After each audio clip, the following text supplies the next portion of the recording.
Meil on samakõrgusjoontega tehtud kaart, kus me oleme eristanud samakõrgused 2,5 meetri peal, 5 meetri peal, 10 meetri peal. Paralleelide põhjal teiste saartega, näiteks Saaremaaga, peaks siis olema niiviisi, et 2,5 meetri peal võiks olla olnud veepiir kuskil viikingi ajal. Ja 5 meetri peal, ütleme, ajaarvamise alguses. 10 meetri peal, siis enne seda.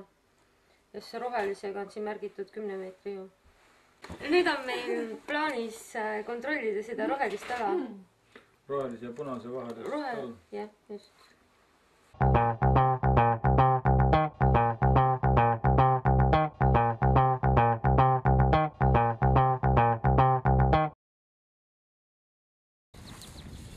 Rannavalli taha.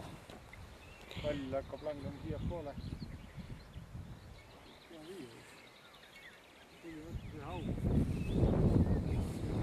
Mis sa arvad sellest august?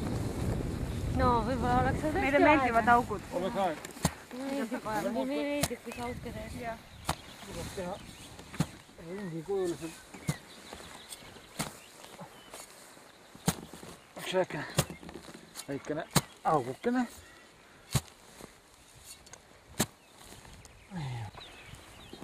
Kamarast kinni.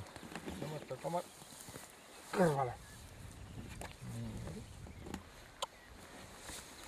Mis läheb?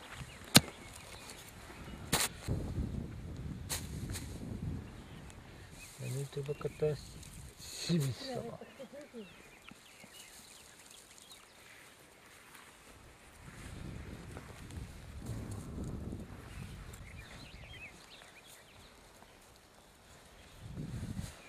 Sibistada. Siis on näha, kui midagi kukkub.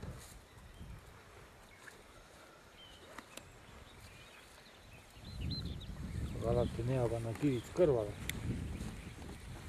Kinni ajamisel tuleb see kasuks.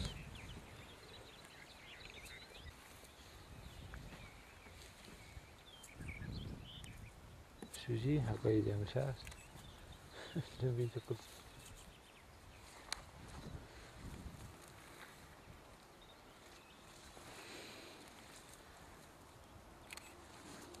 Ongi kruus vastas, jah.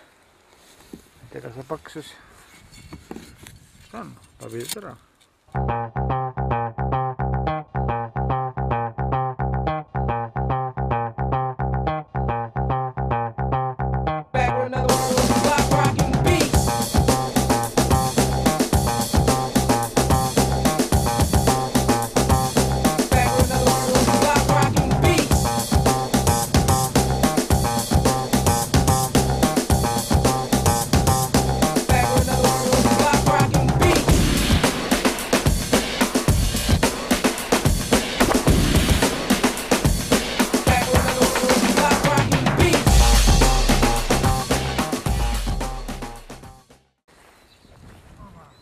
Meil on tavaliselt selline töökorraldus, et Andres teeb oma sibistamismeetodil augu ära ja siis talle järgneb dokumenteerimistiim, kes GPS-iga võtame asukoha sisse, teeme väikse kirjelduse, mõõdame ära sügavuse ja kirjeldame ära selle profiili ja siis pildistame selle asukoha. Ja katsun teha niiviisi selle pildi, et pildi peal jääksid ka ära tuntavad mingid elemendid, näiteks telefonipostid või majad ja mis oleksid ka teiste piltide peal, et ma saan neid omavahel nagu seostada.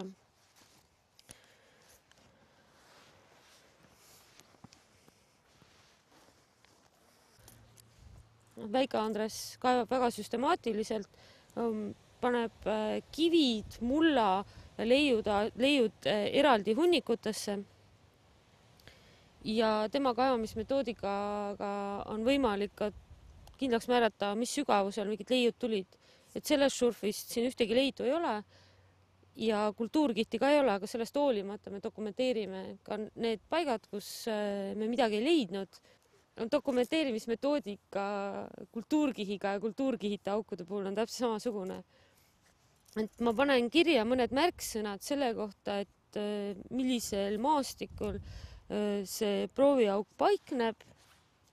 no antud puhul on näiteks siin heinamaa, lambakarjamaaga tegemist.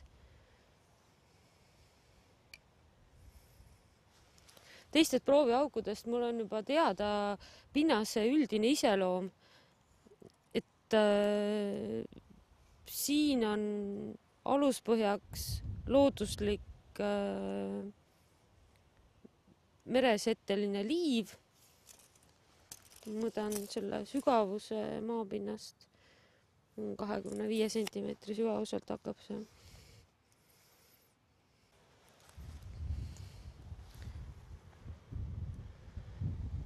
Mille peal on siis liivakas mullakiht, mis selles kohas sisaldab ka natukene paekiviveerist ja ühe suurema raudkivi tüki 10 sentimeetrise läbimõõduga.